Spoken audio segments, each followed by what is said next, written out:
السلام علیکم عزیز طلبہ۔ آج کا لیکچر اسلامیات کلاس سوم کے بارے میں ہے، کلاس 3 کے بارے میں۔ تو اس کا جو سٹارٹ ہے وہ ہم لیں گے باب دوم سے، ایمانیات و عبادات۔ دیکھیں ایمانیات جو ہے، ایمان کسے کہتے ہیں، پہلے یہ تھوڑا سا اس کا انٹروڈکشن لے لیں۔ ایمان وہ ہوتا ہے کہ جب ہم کسی بات پر پختہ یقین کر لیں، اسے ایمان کہتے ہیں۔ اب ہمارا ایمان کیا ہے؟ اللہ ایک ہے، اللہ پہ ہمارا ایمان ہے کہ اللہ ایک ہے اور اس کا کوئی شریک نہیں، اللہ جیسا اور کوئی بھی نہیں ہے۔ پھر ہمارا ایمان ہے کہ حضرت محمد صلی اللہ علیہ وسلم اللہ کے آخری نبی ہیں، ان کے بعد کوئی نبی نہیں آئے گا، یہ ہمارا ایمان ہے۔ پھر ہمارا ایمان قیامت پہ ہے کہ قیامت آئے گی، آخرت پہ ایمان ہے کہ قیامت آئے گی، اس دن پھر دنیا ختم ہو جائے گی، یہ بھی ہمارا ایمان ہے۔ اگر ان چیزوں پہ ہمارا ایمان نہیں ہوگا تو ہم مسلمان نہیں ہیں۔ یہ ایمانیات کی جو ہے وہ کچھ شکلیں ہیں۔ پھر عبادات ہے، عبادات میں یہ نماز، روزہ، حج، زکوٰۃ، جہاد، جو ہم عبادات کرتے ہیں، یہ ساری عبادات ہیں جو ہمارے جسمانی کام ہم کرتے ہیں، جو ہم کرتے ہیں وہ عبادات میں شامل ہو جاتی ہیں۔ اب ایمانیات کا پہلا پورشن یہ ایمانیات کے بارے میں ہے، تو اس کا سٹارٹ جو ہم لے رہے ہیں وہ ہے توحید کے بارے میں۔ دیکھیں توحید کا مطلب ہوتا ہے ایک ہو جانا، یکتا یا ایک ہونا۔ توحید کا مطلب اللہ تعالیٰ کو دل سے ایک ماننا اور زبان سے اس کا اقرار کرنا ہے کہ ہم اللہ واقعی اللہ ایک ہے۔ اللہ تعالیٰ تمام جانوں کا پیدا کرنے والا ہے، اسی کے حکم سے دنیا کا سارا نظام چل رہا ہے۔ دنیا کا سارا نظام کون سا؟ دیکھیں سورج مشرق سے نکلتا ہے اپنے ٹائم پہ ہر روز اور مغرب میں غروب ہو جاتا ہے۔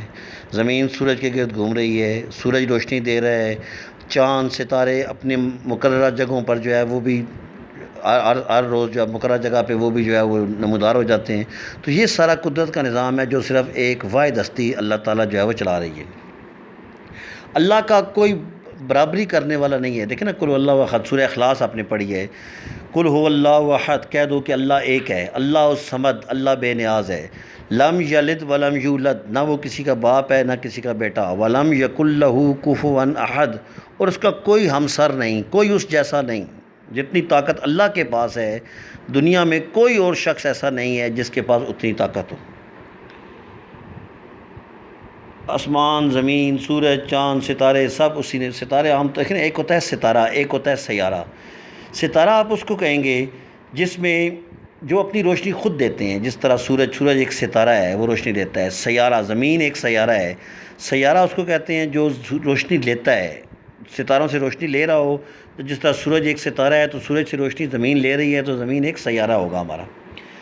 اچھا، اللہ تعالیٰ وہ ہر چیز کا خالق ہے۔ قرآن پاک میں ارشاد ہے اللہ خالق کل شیء، اللہ تعالیٰ ہر چیز کا پیدا کرنے والا ہے۔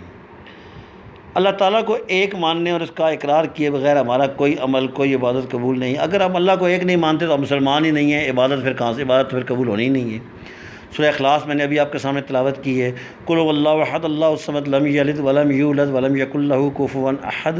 آپ صلی اللہ علیہ وسلم کہہ دیجئے کہ وہ اللہ تعالیٰ ایک ہے، اللہ تعالیٰ بے نیاز ہے، نہ اس کی کوئی اولاد ہے اور نہ وہ کسی کی اولاد ہے، اور کوئی اس کی برابری کرنے والا نہیں۔ اللہ تعالیٰ تمام دنیا کا مالک ہے، ہم سب اس کی مخلوق ہیں، اس لیے ہمیں اسی کی عبادت کرنی چاہیے۔ وہ ہر چیز کو جانتا ہے، سب اسی کے محتاج ہیں، تمام نعمتیں اسی کی دی ہوئی ہیں، زندگی اور موت بھی اللہ تعالیٰ کے ہاتھ میں ہے۔ ہمیں اللہ تعالیٰ کے ساتھ کسی کو شریک نہیں کرنا۔ اگر ہم اللہ تعالیٰ کے ساتھ کسی کو شریک کرتے ہیں تو پھر ہم دائرہ اسلام سے خارج ہیں۔ شرک بہت بڑا ظلم ہے، ان الشرک لظلم عظیم، بلا شبہ شرک عظیم گناہ ہے۔ شرک یہ ہوتا ہے کہ اب اللہ کے ساتھ آپ کسی اور کی بھی عبادت شروع کر دیں، تو یہ شرک میں آتا ہے۔ اب جس طرح ہندو دیکھیں بتوں کی پوجا کرتے ہیں، ٹھیک ہے، تو وہ شرک کرتے ہیں، مطلب یہ ہے کہ وہ ایک تو مسلمان ہی نہیں ہے، وہ تو دائرہ اسلام سے ہی خارج ہیں۔ لیکن جو مسلمان ہو، کلمہ پڑھ کے پھر وہ اللہ کے ساتھ کسی اور کو ساتھ جو ہے وہ اس کی طرف متوجہ ہو، اس سے مانگے، اس سے کرے، تو وہ شرک ہے، اور جو شرک کرتا ہے وہ دائرہ اسلام سے خارج ہے۔ اللہ تعالیٰ تمام خوبیوں کا مالک ہے، وہ اللہ تعالیٰ کے اندر کوئی عیب یا کوئی خامی نہیں ہے، وہ خامیوں سے جس طرح اللہ کے پیغمبر ہیں، اللہ کے نبی، وہ معصوم ہیں، وہ مطلب گناہوں سے پاک ہیں، اللہ تعالیٰ بھی گناہوں سے پاک ہے، لیکن اللہ تعالیٰ کا مرتبہ انبیاء کرام سے بھی اونچا ہے۔ اللہ تعالیٰ پر ایمان لائے بغیر کوئی شخص مسلمان نہیں ہو سکتا۔ یہ آپ کا سبق ہے، توحید کے بارے میں ہم نے پڑھا۔ اللہ تعالیٰ کی یہ پورا جو ہے وہ اللہ تعالیٰ کی وحدانیت کے بارے میں ہے کہ کائنات کا کوئی بھی کام اللہ کی مرضی کے بغیر نہیں ہو سکتا، نہ کوئی پیدا ہو سکتا ہے، نہ کوئی اللہ کی مرضی کے بغیر مر سکتا ہے۔ اللہ ہر بندے کو رزق دینے والا اللہ تعالیٰ کی ذات ہے، ٹھیک ہے نا۔ تو یہ ساری چیزیں اللہ تعالیٰ کی وحدانیت کے بارے میں آپ نے اس پورے ٹاپک میں پڑھا ہے۔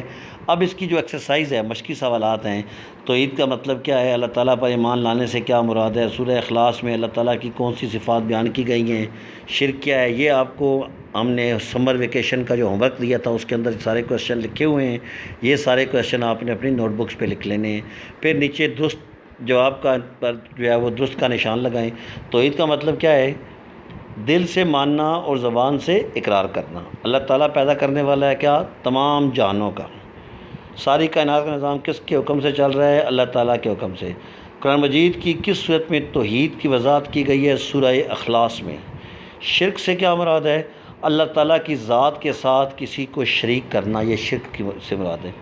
پھر اس کے یہ خالی جگہ ہیں، خالی جگہ پر کرنی ہے، یہ آپ نے خود کرنی ہے۔ پھر اس کے بعد یہ کالم میچنگ ہے، یہ کالم الف کو کالم بے سے ملانا ہے، تو یہ کالم آپ کو توحید کا مطلب کیا ہے، اللہ تعالیٰ کی ذات میں توحید کا مطلب یہ ہے کیا کہ اللہ تعالیٰ کو دل سے ایک ماننا، اللہ تعالیٰ تمام جانوں کا پیدا کرنے والا ہے۔ شرک کا مطلب ہے اللہ تعالیٰ کی ذات میں کسی اور کو شریک کرنا۔ زندگی اور موت صرف اللہ تعالیٰ کے ہاتھ میں ہے، اللہ تعالیٰ کی ذات ہر قسم کے عیب سے پاک ہے۔ تو یہ کالم آپ نے میچنگ کر لینی ہے، کالم ملا لینے ہیں، یہ خالی جگہ پر کر لینی ہے، اور یہ جو کویشچن ہے، یہ جو آپ کی وہ نوٹ بکس اس میں لکھے ہوں گے، ہوم ورک میں دیے ہوئے ہیں، وہ آپ نے کر لینے ہیں، اور یہ نیچے ملٹیپل چوائس کویشچن ہیں، MCQs ہیں، یہ آپ نے کر لینے ہیں، ٹھیک ہے۔ یہ آپ کا لیکچر انشاءاللہ کمپلیٹ ہو گیا ہے، اور نیکسٹ لیکچر جب بھی انشاءاللہ جب آئے گا تو پھر آپ کو وہ بھی اسی طرح سے اپلوڈ کر دیا جائے گا۔ تو یہ لیکچر سنیں اور ساتھ اس کی جو ایکسرسائز ہے پوری اس کو لکھیں۔ اردو کا کام خاص طور پہ جو اردو ہے یا اسلامیات ہے جو اردو میں ہیں، اردو لینگویج میں ہیں، ان پہ بہت زیادہ فوکس کریں، کیونکہ آج کل کے بچوں کا مین پرابلم ہی اردو لکھنا ہے۔ اردو پڑھیں، پڑھ کے اس کو بار بار لکھنے کی پریکٹس کریں تاکہ یہ آپ کو اچھی طریقے سے چیزیں ساری یاد ہو جائیں، ٹھیک ہے۔ اللہ حافظ، انشاءاللہ پھر نیکسٹ لیکچر میں ملاقات ہوگی۔